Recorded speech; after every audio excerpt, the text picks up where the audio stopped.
Okay? Did you say he was a dictator? Yeah, absolute dictator. He said jump, everybody jump. Okay? His picture was everywhere. You couldn't go into the smallest little school in some obscure village in western China and there were a picture of Chairman Mao right there. Okay? Chairman Mao. He ruled China as a communist dictatorship. They practiced extreme communism. Everybody was equal to the point that everybody wore what was called a Mao suit. Okay? It was a little blue jacket and blue baggy pants. Everybody looked the same. Nobody wore anything else. You had to wear official comrade Chinese outfit. Okay? Everybody. Radical, absolutely no religions were allowed. He persecuted Confucius believers. He persecuted Christians. And there were a fair number of Christian Chinese because we'd had missionaries there for quite a number of years. Anybody that disagreed with his atheistic, communistic view of the world. He also believed in a command economy, an economy controlled by the state. And just like the Russians, you might want to write down, he used 5-year plans in which they would set often absolutely ridiculous goals, and then the Chinese people had to work like dogs to get to those. Okay? And at some points, it became almost hysterically ludicrous. One of the things in the late 1950s, he declared a new plan that was to bring China up to, and of course, you know, this is like drag racing with a Tin Lizzie, okay, Model T. China had almost no industrial capacity, and his goal was, in a few years, to make China equal to the United States. And one of his great plans was something called the Great Leap Forward. The Great Leap Forward. And this plan was that every Chinese, for example, this is just one little tiny component of it. This is not the whole thing. Okay, this isn't a college class. We spent 2 days talking about everything. We're just getting to get the basics. But one of the things he said is China needs to increase steel production. In 1955 or 57 or 58, steel production was still the benchmark of a country's industrial power. And so he said, not so difficult to make steel. We make steel in every neighborhood, in every backyard. Here's what you're going to do, Comrade Philippe. After you work a whole day, Fu Philippe, at whatever grunt job you were doing, you will go home to that little hovel in which you live, and in the backyard, you'll spend a couple of quality hours with the wife and the kids making steel. Okay? And they built these little tiny steel, things to melt the raw materials and make steel. Quality was totally crapoid. You can't use it hardly for anything. Okay? But you would make it. And you can imagine what the air pollution was like. You had these, everybody's backyard was like a little mini factory producing steel and all sorts of crud going into the atmosphere, okay? And you might want to write down the Great Leap Forward was a fiasco. It took China several years to recover from this. In the late 1960s, some Chinese beginning to say to themselves, privately of course, we think Chairman Mao beginning to lose it. Okay? Chairman Mao getting to be an old dude. Chairman Mao may have lost it. And of course, Chairman Mao is always having these pictures taken where he looks youthful with a lot of photo touching. At one point, there's this marvelous picture of him swimming in the, I think it was the Yangtze River, swimming in the river. And it's so obvious that they've cut his head out of some other photograph and just stuck it on the water because there's no sign of anything except this head in the water, okay? And the Chinese radio announced to the world that Chairman Mao had swum from this point to that point in X amount of time. And he was, by this point, about 78 or 79 years of age. Well, people around the world began looking at a map and discovered that Chairman Mao, at age 79, had broken the world's record for swimming, okay? Not by a little bit. This guy was an Olympian of the greatest stature that the world had ever seen. It was obviously all faked, okay? But they wanted to make Chairman Mao look vigorous, okay? So Chairman Mao, beginning to think that maybe the Chinese people aren't backing him as much as possible, decides to reinvigorate China with another revolution. And what he does is this. He goes to young people. You're a college student in China, or maybe just a young Chinese worker, and say, comrade, China person, okay, I want you to go out to the streets and find anybody that you don't like. Somebody that you're sure is not a son of the revolution. And go out and beat them to a pulp, okay? And get some of your buddies and form groups, cadres of believers, and go out and eliminate from China these people that don't embrace the revolution, okay? These people were called Red Guards, and they did horrible things. What year is this? Late 60s, 66, 67, 68. So not too long ago. Not too long ago. The China that exists today is so far from this, it's inconceivable. We're only talking about 40 years. Okay? Yeah. So what were the Red Guards? They were young guys, mostly, who said they believed in the ideas of revolution, the revolution. And they went around beating up people, doing bad things to people. I have a family friend who was a college professor in China. He had been a college professor before the revolution and had managed to hang on to his job. The Red Guards decided that he was a friend of the capitalists, that he wasn't a true revolutionary. And he was about 65 years of age at the time. They drug him out of his classroom, beat him to a pulp, threw him out of his job, and he ended his life working as a slave laborer in the fields of China. Okay? And this was a man who had a PhD and was probably as loyal a Chinese as you could have been, okay, in China. They also ran around, you want to write this down, they would quote things on their ways to beating up people, okay? Chairman Mao had wrote a book of great sayings, or at least he thought they were great. Most of them read pretty badly, and I don't think they read a whole lot better in Chinese than they do in English, okay? And this book was known as the Little Red Book. The Little Red Book. And it was little, it was only about yay big. We used to have a copy of it in our classroom library, and it has disappeared, okay? Little Red Book, and they would go out, and you know, by the thousands, they would dance around the streets chanting and waving the Little Red Book. Mao Zedong supposedly wrote the book, okay? The Little Red Book. Well, eventually this thing begins to kind of fade a little bit. People are beginning to realize that Mao isn't going to be around much longer because he's now getting to be quite old. There's a lot of maneuvering going on behind the scenes of people trying to look loyal to Mao but getting ready to pounce on the job the minute Mao dies. And at about this time, an American president, an anti-communist American president, a president that had made his political career pounding on the communists in this world, okay? Former Vice President of the United States, now President of the United States, secretly arranges to go to China. His reasoning was, probably brilliant, that China and Russia didn't like each other particularly well, even though they were the two great Chinese countries. What if we could peel the Chinese off from the Russian communists and make them a separate entity? Maybe we could play the two of them against each other.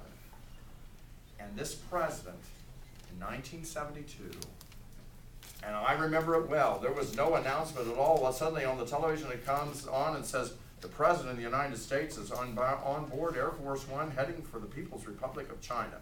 And about 6 or 7 hours later, Americans are stunned to see this president coming down the steps. The Chinese must have been equally stunned because we were the #1 country they supposedly hated, okay? And there's a Chinese military band. They must have had to do some quick practicing playing the Star-Spangled Banner, okay, as this president gets off the plane. Who's the president? Eisenhower. No. Jamal. Nixon.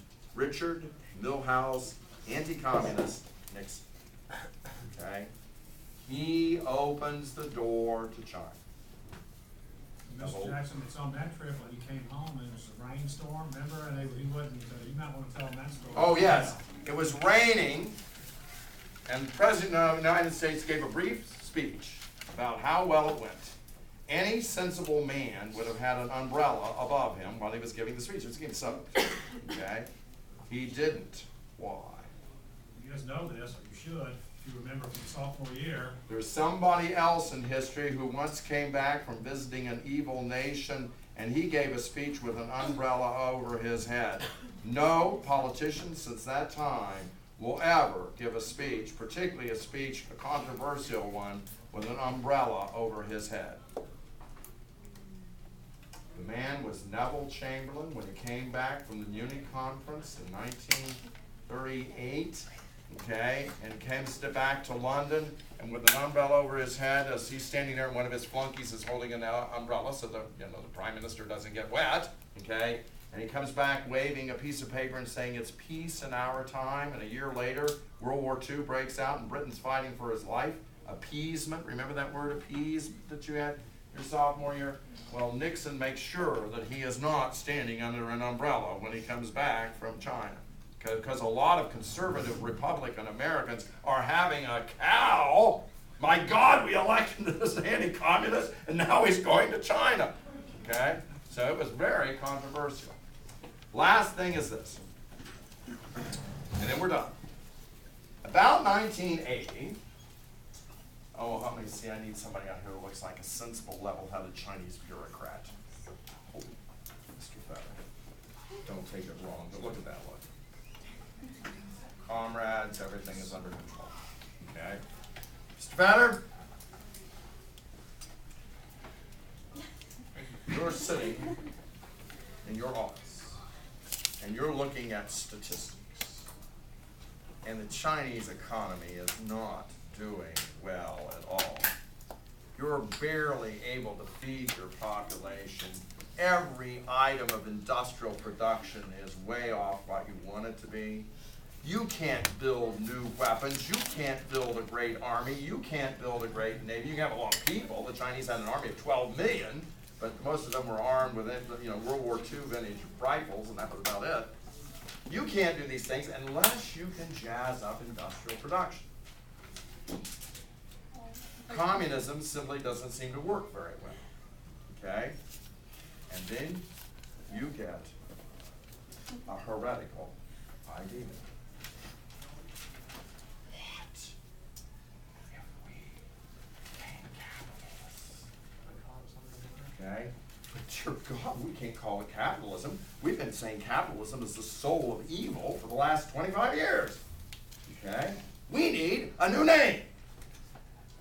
They came up with a name, the responsibility system. It's a new Chinese invention. The responsibility system.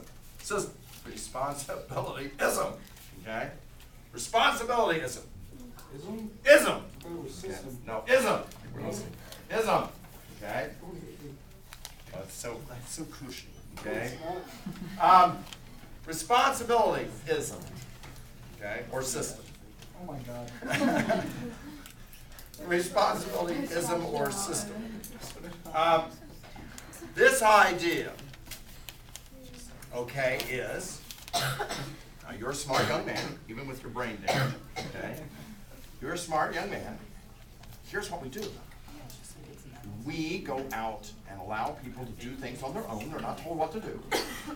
They will find something that they can make or create. They can sell it for money. And they get to keep the money, or at least a big hunk of it. Sounds to me suspiciously, Mr. Elmore, like capitalism. Okay?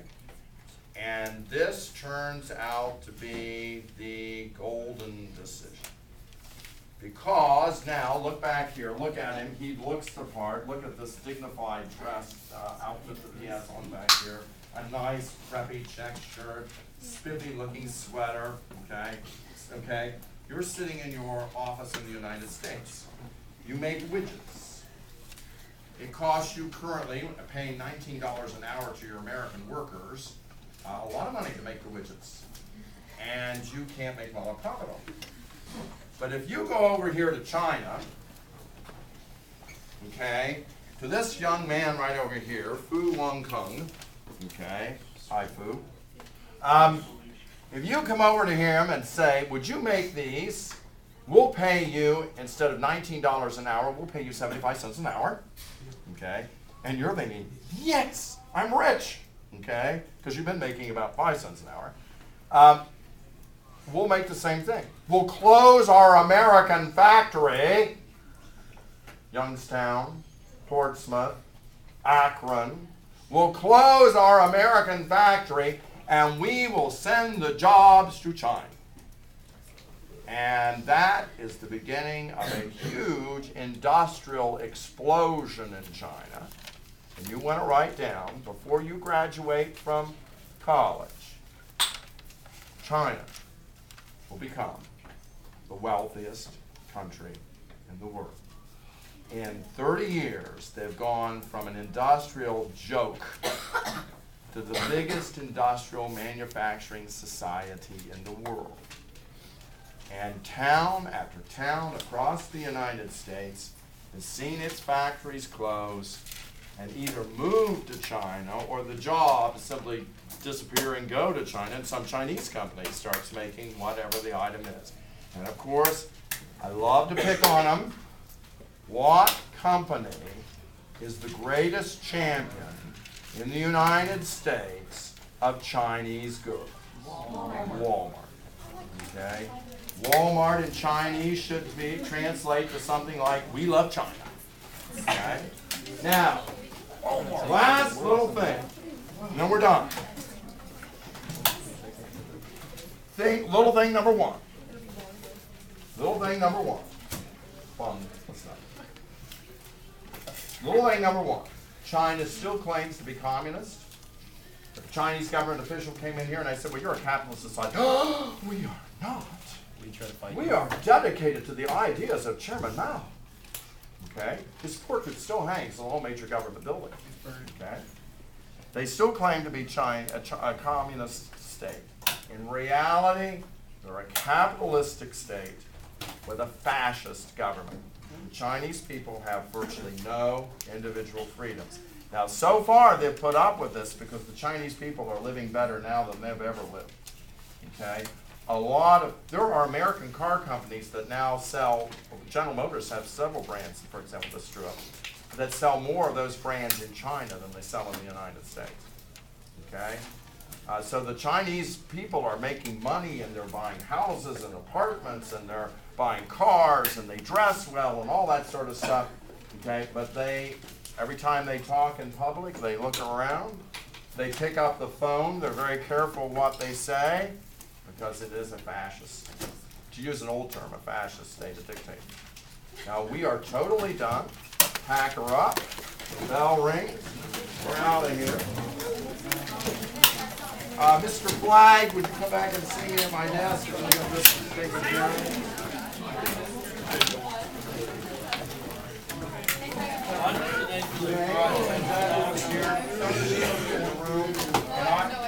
Well, when you tell her, give her my apologies, but I was right.